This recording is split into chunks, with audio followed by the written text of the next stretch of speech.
நெத்தியில் விபூதி அணிவது எதற்காக? விபூதி மாட்டுச் சாணத்தாலும் பலவித மூலிகை பொருளாலும் இது உருவாக்கப்படுது. அதில் சொல்லக்கூடிய இறைவன் சிவன் சொல்லக்கூடியது என்னன்னா, எல்லாமும் ஒரு நாள் பஸ்மம், வாழ்க்கை ஒன்றுமல்ல, இந்த உடலும் ஒன்று அல்ல, நீர் நீர்த்து போனால் அது திருநீர். நெற்றியில் இந்த விபூதியை இட்டுக் கொள்வதன் மூலமாக நமக்கு தலைவலி, தலைபாரம், சைனஸ் தொந்தரவு இதெல்லாம் வராது.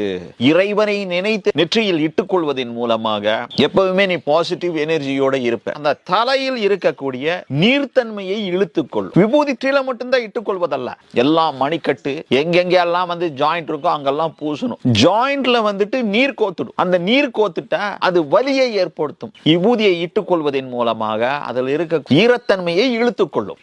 இதெல்லாம் அதில் இருக்கக்கூடிய மருத்துவ குணங்கள். இந்த விபூதியை எல்லாரும் உபயோகிங்க. அது உடலுக்கும் மனதிற்கும் ஆற்றலை தரக்கூடிய